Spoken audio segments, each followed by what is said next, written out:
Il ne suffit pas de dire seulement qu'il y a des mérités ou vexation, mais encore faudra-t-il prouver. Les deux ici vont passer à la télé comme des criminels. Lui ici à Lubumbashi, on veut dire, Papa Kalonzo, il est en train de voler à Lubumbashi, on l'a vu à la télé, et les gens vont suivre avec notre ami ici.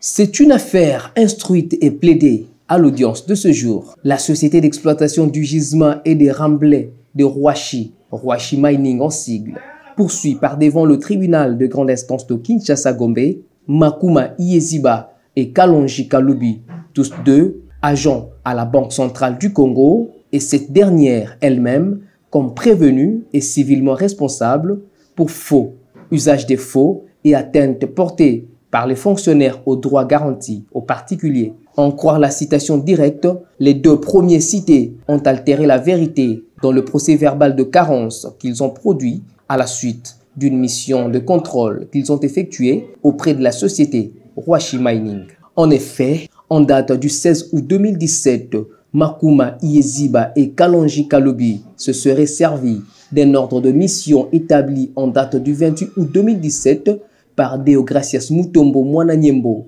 alors gouverneur de la Banque centrale du Congo, pour effectuer un contrôle au sein de la société Rwashi Mining, alors que, sur demande de la Fédération des entreprises du Congo, en date du 4 octobre de la même année, le Premier ministre aurait suspendu tous les contrôles et missions intempestifs pour des raisons d'assainissement du climat des affaires. En croire la partie citante, après avoir fait opposition à cette mission de contrôle, ces deux agents de la Banque centrale du Congo ont décidé méchamment et dans le dessein de nuire d'affirmer faussement dans le procès verbal que le compte de Rwashi Mining seront en plus débités d'office de pénalité de l'ordre de 250 millions de francs congolais et de 50 millions de francs congolais sous prétexte d'une part du refus de recevoir la mission de la Banque centrale du Congo et d'autre part du refus de signer le procès verbal par Rwashi. Face à cette situation,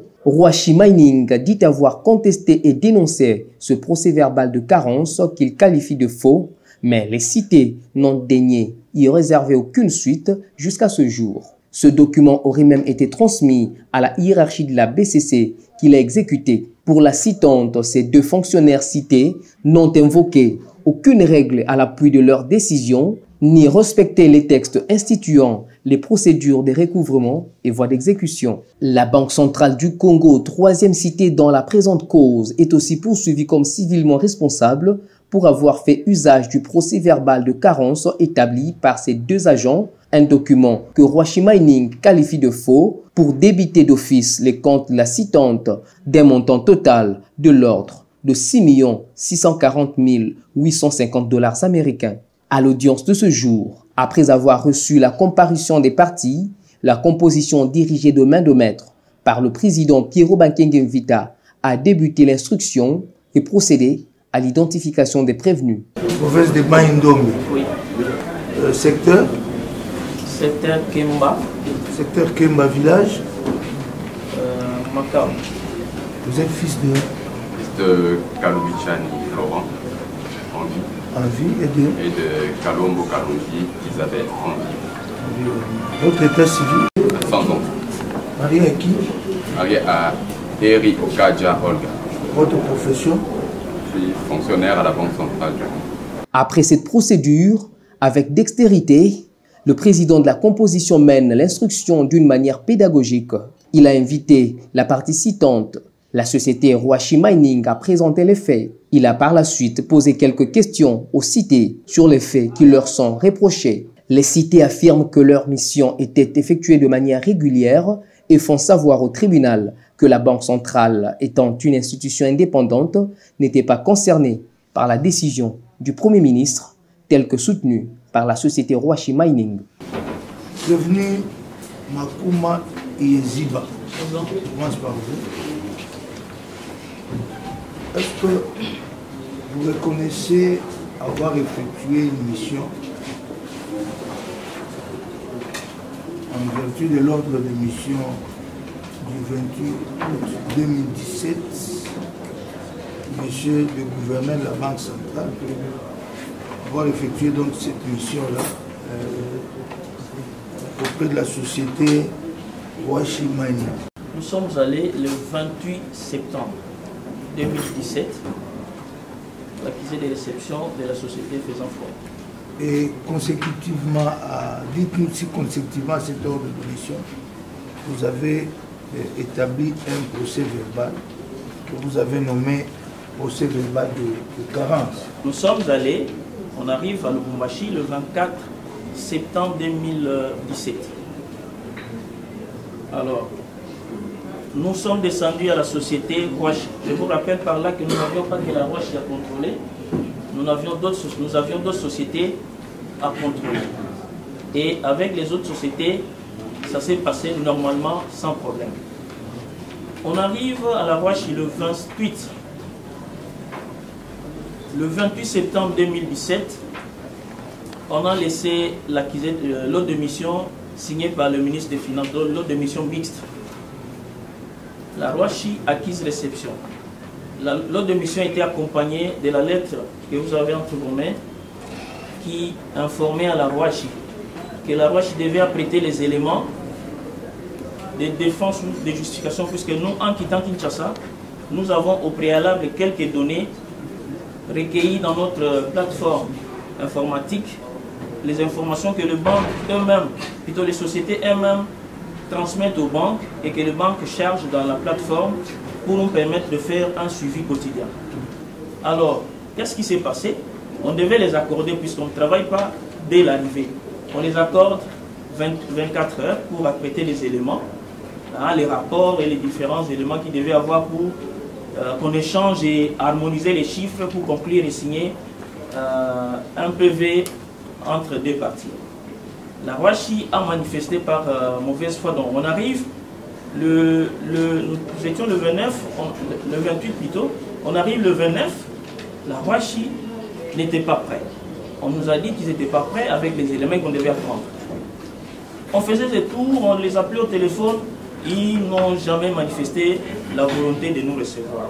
On arrive les 4, on apprend que le Premier ministre, Tshibala à l'époque, a signé un document suspendant des missions tracassières.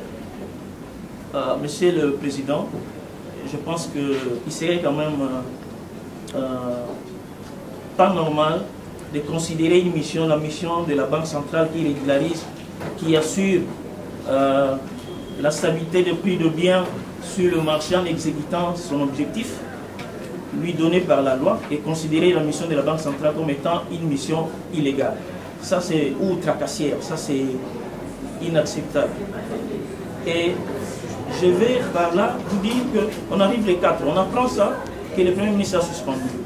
On leur a dit, au vu de l'indépendance de la Banque centrale, en aucun cas la Banque centrale était concernée sur la décision du Premier ministre. La société n'a pas accepté. On arrive le 12 près de la société pour leur dire que voilà, comme vous vous basiez sur la décision du Premier ministre, aujourd'hui, vous êtes informé que le Premier ministre a clarifié sa décision et que nous, on n'était pas concernés dans cette décision. Nous avons dit ça à la société n'a pas voulu accepter. Nous n'étions pas en colère, nous sommes rentrés.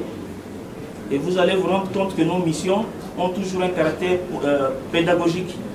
C'est-à-dire l'objectif c'est de permettre aux opérateurs économiques de travailler conformément au texte réglementaire. Donc c'est dans la conformité et il n'y a rien d'autre. On arrive le 12. Le même 12 là, quand ils ont refusé, nous sommes rentrés en interne, on a préparé notre PV de carence. Après s'être suffisamment éclairé, le tribunal invite les parties à plaider. La partie citante par ses conseils réitère ses affirmations faites pendant l'instruction et sollicite du tribunal de dire établi en fait comme en droit les infractions de faux, usage de faux et atteintes portées par les fonctionnaires aux droits garantis aux particuliers mis à la charge des Makuma, Iyeziba et Kalonji Kaloubi et les condamner au maximum de la peine prévue par la loi. Elle a également sollicité la condamnation de la Banque centrale du Congo à restituer les 6 640 850 $ américains. Monsieur le Président, monsieur du tribunal, ces deux agents fonctionnaires de l'État qui se sont présentés en date du 16 octobre. Lorsqu'on leur refuse l'accès, ils rentrent et ils confectionnent ces faux procès verbaux avec des mentions fausses dès l'entame. Comment ils disent? Ils disent l'an 2017, les 12e jour du mois d'octobre. Ils disent les 12e jour du mois d'octobre.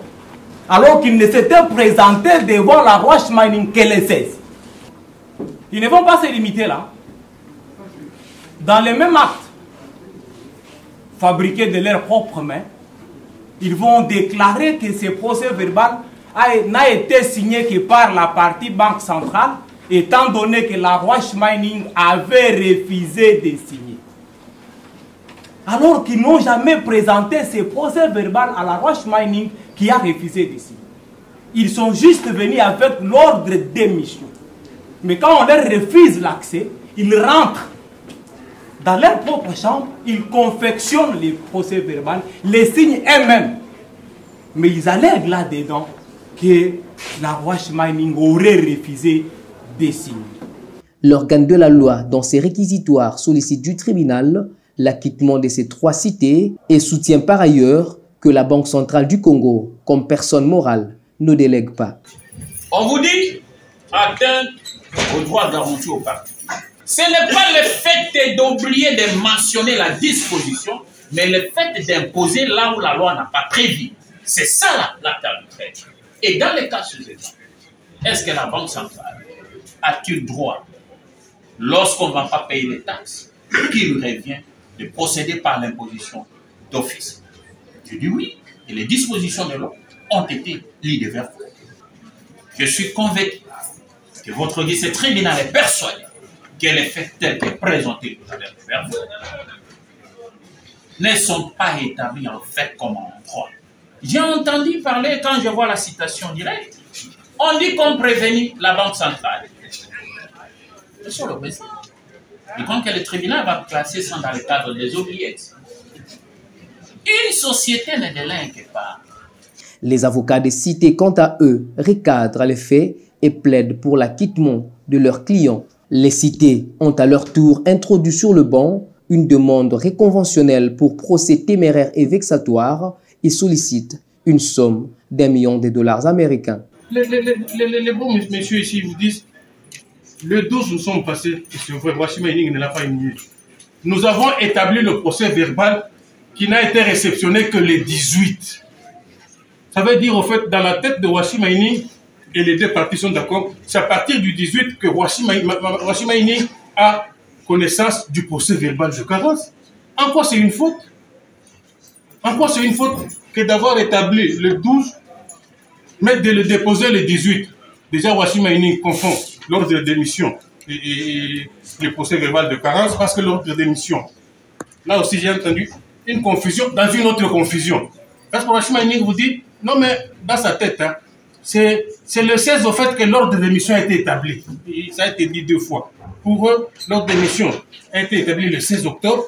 Tu peux pas s'imaginer que des gens qui n'avaient pas d'ordre d'émission le 16 se soient présentés le 12. Or, il a été produit en original des pièces qui attestent que le 28, déjà le 28 septembre, vous avez ces ordres d'émission.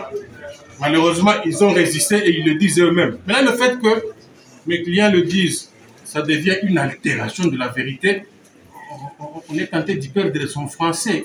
Après avoir entendu toutes les parties, le tribunal des grandes instances de Kinshasa-Gombe clôt le débat et prend l'affaire en délibéré pour se prononcer dans le délai légal.